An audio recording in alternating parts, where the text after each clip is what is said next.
अब जरा प्रदोष के पर्यांत की, प्रदोष के बाद की बिल्कुल लगी हुई पीठ से जो शिवरात्रि होती है, वो शिवरात्रि अगर उस शिवरात्रि का व्रत, साधना, तप, भजन संसार का मनुष्य कर लेता है तो जिंदगी में उसने कोई व्रत किए ना किए हो, अगर एक व्रत शिवरात्रि का, प्रदोष की पीठ से लगी हुई शिवरात्रि का अगर कर लेता है तो उसको पूरे जीवन के व्रत का पुण्य फल प्राप्त हो। एक व्रत शिवरात्रि का प्रदोष पर्यंत की, अर्थात प्रदोष की पीठ से जुड़ी हुई। अब अगर आप कोई ब्राह्मण से, अगर कोई विद्वज्जन से, कोई पंडित जी से आप पूछेंगे प्रदोष कितनी बजे लग रहा है, वो बताएंगे। फिर प्रदोष लगने के बाद प्रदोष कब समाप्त हो रहा है, तो जिस दिन 26 तारीख हो रही है उसमें लगाया। दोनों की पीठ करो। आपने कितनी भी एकादशी के व्रत करे हो, कितनी भी द्वादशी के व्रत करे हो, कितनी भी चतुर्थी व्रत करे हो, कितनी भी तीज व्रत करे हो, कितनी भी अष्टमी का व्रत करा हो, कितनी भी नवरात्रि के व्रत करा हो, कितनी भी तीज का व्रत करा हो, चाहे दुनिया के कितने भी व्रत आपने आधी में पुनी, तुलसी बाबा कहते हैं थोड़े में बहुत होता है। आपके व्रत, अगर कोई बीमार है उसके लिए, अगर कोई कष्ट है शरीर में उसके लिए ऐसा व्रत है, बाकी के सभी के लिए तो वही व्रत शिवरात्रि का पूर्ण व्रत है, जिसमें भगवान शंकर की विरल भक्ति को हम प्रार्थना में विचित्र कर्म है। जरा विचार करिएगा कि प्रदोष काल का लगाया गया दीपक, प्रदोष काल, प्रदोष के दिन, प्रदोष काल का जो दीपदान होता है वो सरल नहीं होता, वो सहज नहीं होता। 5 स्थान की पूर्ति करता है। पहला, जम के बोलो, पहला स्थान किस चीज के लिए? काल सर्पदोष के लिए। दूसरा, पितृदोष। कैसा भी तुम्हें कोई पितृदोष बता दे, कितना भी तुमसे कोई कह दे कि तेरे घर में पितृ का दोष है, तेरे घर में ये दोष है, अगर आप प्रदोष के दिन, प्रदोष काल में, अर्थात सूर्य अस्त के समय के 2:45 तक का जो समय होता है, 2 घंटे के समय का, उसके अंतर्गत अगर आप प्रदोष काल के समय में भगवान शंकर को दीप लगाने के लिए अगर पहुंचे हो तो वो आपको फल देगा ही, पितृदोष का निवारण होगा ही, चाहे तुम कुछ करो चाहे मत करो, वो पितृ की शांति करा दे। दूसरे नंबर पर है पितृदोष। तीसरे नंबर पर है वास्तु दोष। हमारे घर का, अब एक बहुत सावधानी से श्रवण कर, वंश की वृद्धि नहीं है। 30 वर्ष शादी के हो गए, 40 वर्ष शादी के हो गए और औलाद है ही नहीं। डॉक्टर ने भी हाथ ऊंचे कर दी, टेस्ट पे भी करवाया, IVF करवाया, सब कुछ तुमने करवा लिया, तो भी औलाद नहीं है। तब आखिरी में एक काम चालू करो, प्रदोष का दिन दोनों पति पत्नी व्रत चालू कर दो प्रदोष का, और प्रदोष काल में शाम के समय जाकर एक ही दिए में 2 लंबी बाती जानते हो ना, रुई की लंबी कपास की बाती 2, और दोनों बाती एक ही दिए में रखकर पति पत्नी दोनों उसको प्रज्वलित करना प्रारंभ करें, बाबा संतान देकर ही रहेगा, औलाद आएगी। दीप की जो बाती में अंतर आ जाता है, एक गोल बाती में और लंबी बाती में अंतर आता है, बहुत अंतर आता है। पितरों के लिए गोल बाती का प्रयोग बहुत कम होता है महाराज। देवी जी के लिए, माता रानी के लिए, जगत जननी के लिए गोल बाती का प्रयोग बहुत कम होता है महाराज, ध्यान रखिएगा। एक पितृ के लिए, एक जगत जननी जगदम्बा दुर्गा भवानी के लिए गोल बाती का प्रयोग कम होता है, लंबी बाती का प्रयोग ज्यादा। क्यों? क्योंकि हमारे घर की कुल देवी और हमारे घर के पितर हमारे वंश की वृद्धि करें, इसलिए लंबी बाती रखी जाती है, जिससे हमारा वंश बहुत लंबा चले, बहुत उन्नति की ओर बढ़े, इसलिए लंबी बाती। शिव महापुराण की कथा कहती है 5 जगह पर हमारा जलाया गया एक दीप जो प्रदोष के दिन, प्रदोष काल में लगाया जाता है, 5 जगह पर भारी पड़ता है। पहले नंबर पर, जम के बोलते जाओ, काल सर्पदोष। दूसरे नंबर पर पितृदोष। तीसरे नंबर पर घर का वास्तु दोष। हमारे घर में कितना भी वास्तु दोष है, कोई ने कह दिया यहाँ बाथरूम नहीं बनना थी, यहाँ पर शौचालय नहीं बनना था, यहाँ सीढ़ी नहीं बनना थी, वो सीढ़ी वहां बनना थी, ये सीढ़ी वहां बनना थी। तुम पूरा घर तुड़वा के देख लो, उसके बाद में जैसा वास्तु वाले हैं वैसा करा कर देख लो, उसके बाद भी तुमको शांति नहीं मिले तो समझ लेना कि तुम्हारे घर में अब वास्तु दोष तो तुमने दिखाकर समाप्त कर लिया, फिर भी वो समाप्त नहीं हो रहा, तो प्रदोष काल का लगाया गया प्रदोष के समय का दिया आखिरी में वास्तु दोष को भी समाप्त कर देता है और उसमें भी फल प्रदान करता है। काल सर्पदोष, पितृदोष, वास्तु दोष। चौथे नंबर पर 1 रुपया कमाया, 1.25 रुपए खर्च हुआ, पैसा आया गया, ये चौथे नंबर का व्यापार में थोड़े दिन दुकान अच्छी चली, थोड़े दिन बैठ गए, थोड़े दिन काम चला, थोड़े दिन बैठ गए, गाड़ी चली, थोड़े दिन फिर बैठ गए, अर्थात हमारी फैक्ट्री थोड़े दिन चली फिर बैठ गए, कहीं ना कहीं तकलीफ, थोड़े दिन खाते थोड़े दिन रोते वाला चल रहा है। तो प्रदोष काल का, प्रदोष के समय का दिया इस दुख को समाप्त कर कर रेगुलर एक जैसी सांझी, एक जैसी लक्ष्मी की वृद्धि करते चले जाए। प्रदोष काल का। और 5वें नंबर का प्रदोष काल का दिया, प्रदोष समय का दिया 5वें नंबर पर रोग का निवारण, रोग निवारण। ये 5 स्थान जो बताए गए हैं प्रदोष काल के दिन, प्रदोष के दिन दीप प्रज्वलन के। और अब की बार की जो शिवरात्रि आ रही है, बाबा देवाधिदेव महादेव की बड़ी कृपा है उस पर, बहुत करुणा। 25 तारीख को प्रदोष और 26 तारीख को शिवरात्रि। अब जरा एक व्रत शिवरात्रि का प्रदोष पर्यंत की, अर्थात प्रदोष की पीठ से जुड़ी हुई। अब अगर आप कोई ब्राह्मण से, अगर कोई विद्वज्जन से, कोई पंडित जी से आप पूछेंगे प्रदोष कितनी बजे लग रहा है, वो बताएंगे। फिर प्रदोष लगने के बाद प्रदोष कब समाप्त हो रहा है, तो जिस दिन 26 तारीख हो रही है उसमें लगाया। दोनों की पीठ करो। बैसाख का महीना चल रहा है, शंकर के शिवालय में, शिव के शिवालय में 3 स्थानों का स्पर्श, किसी किसी मंदिर में शंकर जी के शिवलिंग को छूने नहीं देते, जैसे दक्षिण साइड में, साउथ में। तो अपने ही घर में जो शिवलिंग है उसके 3 स्थानों का स्पर्श अवश्य। पहला, शंकर भगवान के जहां से जल बहता है उस स्थान, ये जलाधारी है, जल बहता है, ये शिवलिंग है, यहां से जो पानी नीचे की ओर जाता है उस स्थान का स्पर्श अवश्य। दूसरा, शिवलिंग का जो गोल भाग है उस गोल भाग में कहीं पर भी अपनी हथेली का स्पर्श अवश्य करें। तीसरा, शंकर भगवान के शिवलिंग का जो ऊपर का भाग है वहां अपने अस्त्र का स्पर्श अवश्य करें। तीनों स्थान पर ब्रह्मा, विष्णु और महेश का स्मरण करते हुए जब बैसाख महीने में आप शंकर भगवान को जल समर्पित करें। शिव जी को जब बैसाख के महीने में जल दिया जाए तो दोनों हाथ से अंजलि में कलश रखकर शंकर भगवान की, अपने हाथ की अंजलि में जल रखकर शिव जी को जल अवश्य समर्पित। बैसाख महीने की शिवरात्रि पड़े, बैसाख महीने की प्रदोष पड़े तो एक बेलपत्र शंकर को अवश्य समर्पित करें। मान लो गर्मी बहुत तेज है, पेड़ों पर बेलपत्र नहीं मिले तो एक दुर्वा शिव को अवश्य समर्पित करें। मान लो बहुत तेज गर्मी पड़ने पर, यहाँ रतनगढ़ में तो हम देख रहे हैं रजी रज, धूली धूल इतनी है, मिट्टी इतनी है कि यहाँ तो दुर्वा मिलना भी बड़ा मुश्किल है, तो एक चावल का दाना शिव को जरूर समर्पित करो। और बैसाख महीने में सबसे ज्यादा जरूरी है, जो सबसे ज्यादा जरूरी है बैसाख महीने में, वो जलाशय, अर्थात अपने घर के नजदीक में कोई पानी का स्थान हो, जलाशय हो, वहां का जल शिव को समर्पित करना, या शिव के नंदी के पास में। और हम तो कहेंगे शंकर का नंदी केवल मंदिर में मत देखो, आपके घर के आसपास में। हमारे मारवाड़ की पहले की रीति रही है, राजस्थान में बहुत सालों पहले, जब लगभग 19 से 20 साल पहले हम फलोदी में आए थे, और 20 साल पहले जब हम फलोदी में आए थे राजस्थान में, तो हमने उस फलोदी राजस्थान में देखा था कि प्रत्येक घर के बाहर पत्थर का एक छोटा सा कुंडा जैसा, 2 चीजें हमने फलोदी राजस्थान में प्रत्येक घर के बाहर 20 साल पहले देखी थी।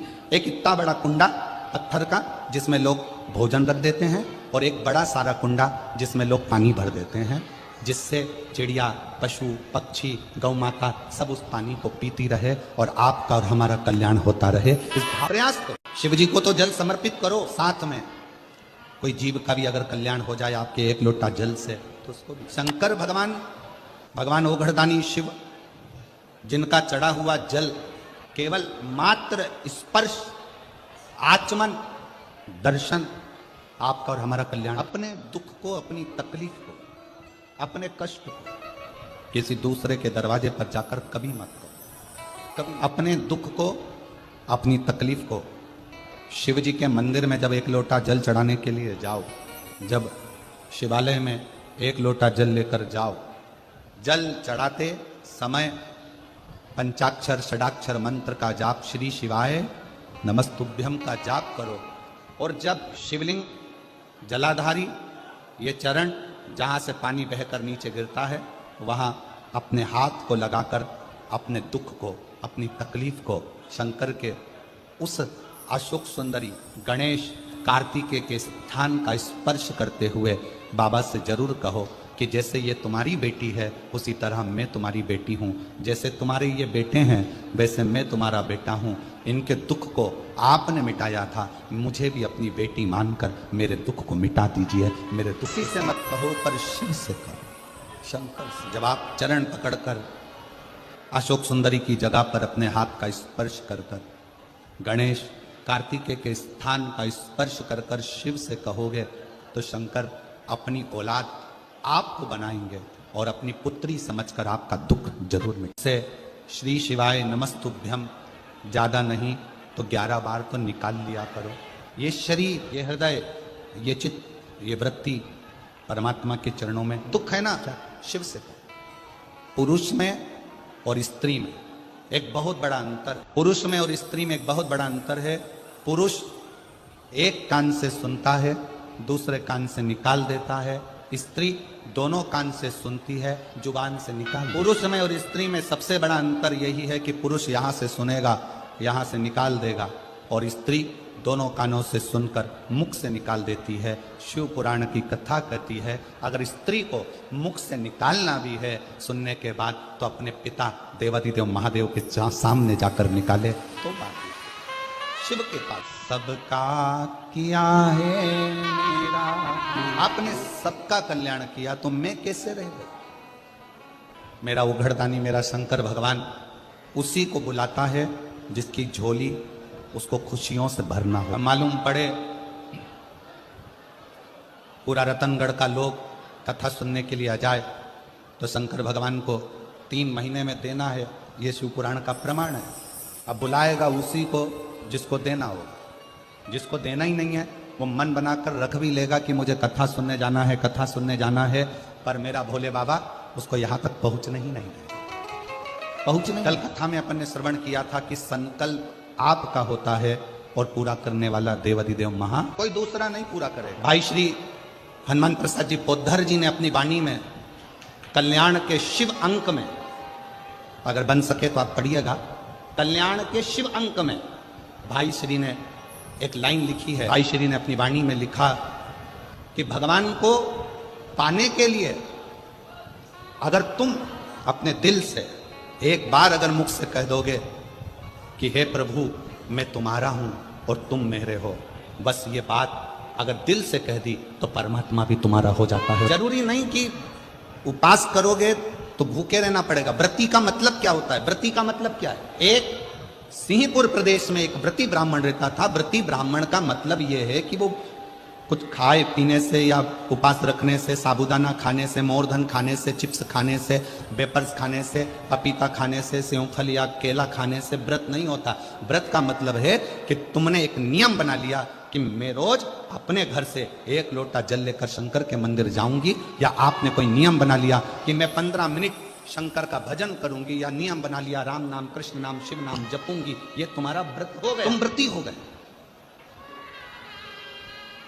ये व्रत तुमने धारण। कई माताओं ने नियम बनाया, रतनगढ़ की ही रहने वाली माताएं, कई माताएं रतनगढ़ की ही रहने वाली पंडाल में रह रही है, कई माताएं रतनगढ़ की। उसने नियम लिया कि मुझे 7 दिन कथा सुनना है, उसका नियम व्रती है।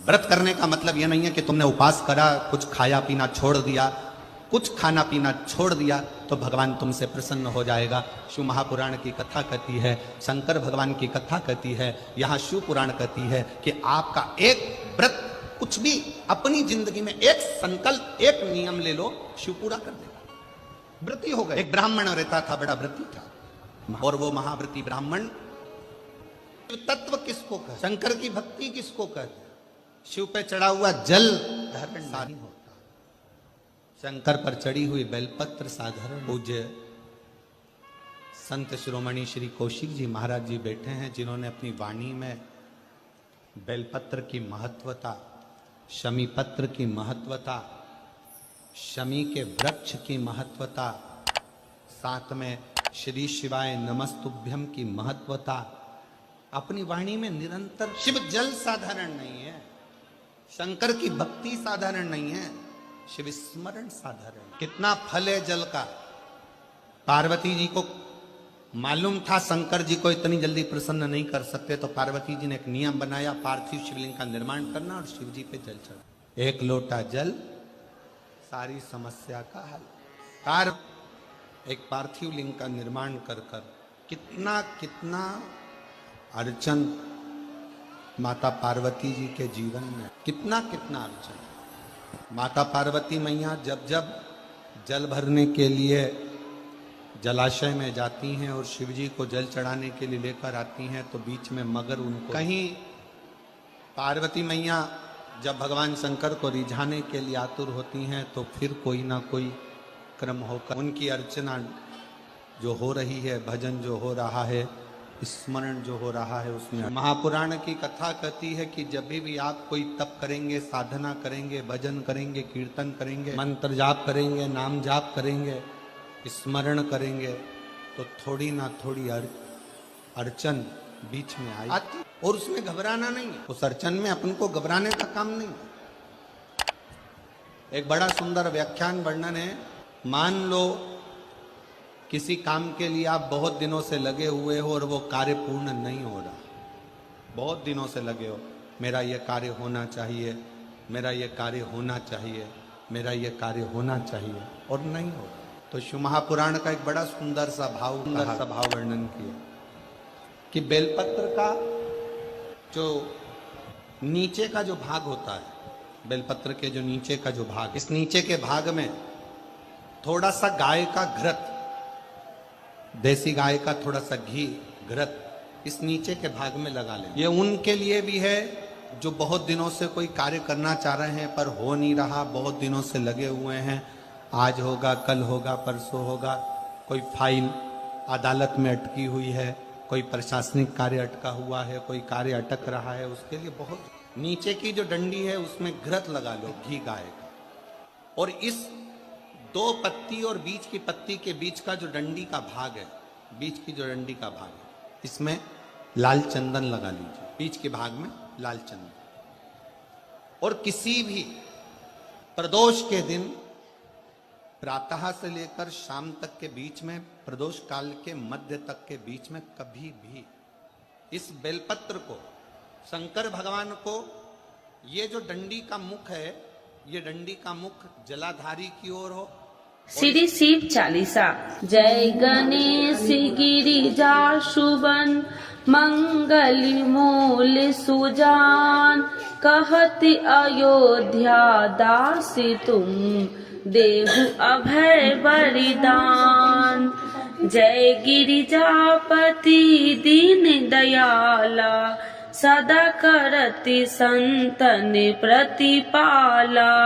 भाले चंद्रमा सोहतनी के, कानन कुंडल नागी फनी के। अंगी गौरी शिव गंगे बहाए, मुंडी माले तनि छाड़ी लगाए। बस्ती खाल बाघंबर शोहे, छवि को देखे नाग मन मोहे। नैना मातु की हवे दुलारी, बामे अंग सोहत छवि न्यारी। कर त्रिशूल सोहत छवि भारी, करति सदा सतुरन छयकारी। नंदी गणेश सोहे तह कैसे, सागर मध्य कमल है जैसे। कार्तिक श्याम और गणराऊ, या छवि को कहीं जात न काऊ। देवन जब ही जाए पुकारा, तब ही दुखी प्रभु आप निवारा। किया उपद्रव तारकी भारी, देवन सब मिली तुम ही जुहाई। तुरन सरानन आप पठायो, लवनी में से महामारी गिरायो। आप जलंधर असुर संहारा, सुयसि तुम्हारा विदित संसारा। त्रिपुरासुर सन युद्ध मचाई, सबहि कृपा कर लीन बचाई। किया तपहि भागीरथी भारी, पूरब प्रतिज्ञाता सुपुरारी। दीनन मह तुम सबको नाही, सेवक स्तुति करत सदाही। वेद नाम महिमा तब गाई, अकथि आनंदी भेद नहीं पाई। प्रगति उडति मंथन में ज्वाला, जरत सुरासुर भय बिहाला। किन्हीं दया त करी सहाई, नीलकंठी तब नाम कहाई। पूजन राम चंद्र जब किन्हा, जीत के लंक विभीषण दिन्हा। सहस कमल में हो रहे धारी, किन्हीं परीक्षा तब ही पुरारी। एक कमल प्रभु राखहु जोई, कमल नयन पूजन चह सोई। कठिन भक्ति देखी प्रभु शंकर, भय प्रसन्न दिए इच्छित वर। जय जय जय अनंत अविनाशी, करत कृपा सबके घटवासी। दुष्ट सकल नित्य मोह सतावे, भ्रमत रहो मोहि चैन न आवे। त्राहि त्राहि मैं नाथ पुकारू, यही अवसर मोहि आने उबारो। ले त्रिशूल शत्रु को मारो, संकट से मोहि आने उबारो। माते पिता भ्राता सब होई, संकट में पूछत नहीं कोई। स्वामी एक है आस तुम्हारी, आए हरहु मम संकट भारी। धन निर्धन को देते सदाही, जो कोई जाचे सो फल पाही। स्तुति कहे विधि करे तुम्हारी, क्षमहु नाथ अब चूकी हमारी। शंकर हो संकट के नाशन, मंगल करन विघ्न विनाशन।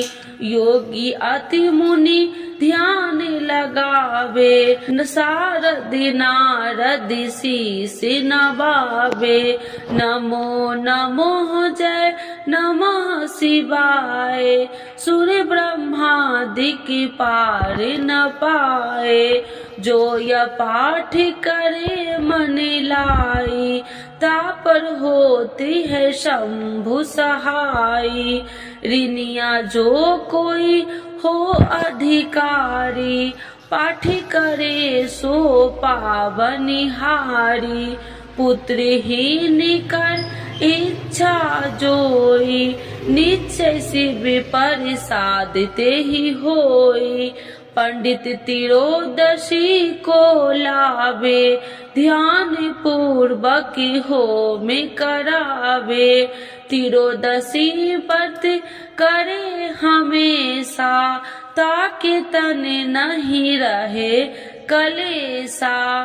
धूप दीप नैवेद्य चढ़ावे, शंकर सन मुखी पाठ सुनावे। जन्म जन्म के पाप नशावे, अंति धाम शिवपुरी में पावे। कहत अयोध्या दासी आसी तुम्हारी, जानी सकल दुखी हरहु हमारी। नित्य नेम कर प्रातः ही पाठ करो चालीसा, तुम मेरी मनोकामना पूर्ण करो जगदीश। माघ छठी हेमंत ऋतु 164 जान, आस्तुति चालीसा शिव ही पुण्य के कल्याण। आज के युग में शिव चालीसा पाठ व्यक्ति के जीवन के लिए बहुत महत्वपूर्ण है। शिव चालीसा की सरल भाषा के माध्यम भगवान शिव को आसानी से प्रसन्न किया जा सकता है। भक्त अपने जीवन में पैदा हुई कठिनाइयों और बाधाओं को दूर करने के लिए श्री शिव चालीसा का नियमित पाठ करते हैं। श्री शिव चालीसा के पाठ से आप अपने दुखों को दूर कर भगवान शिव को असीम कृपा प्राप्त कर सकते हैं।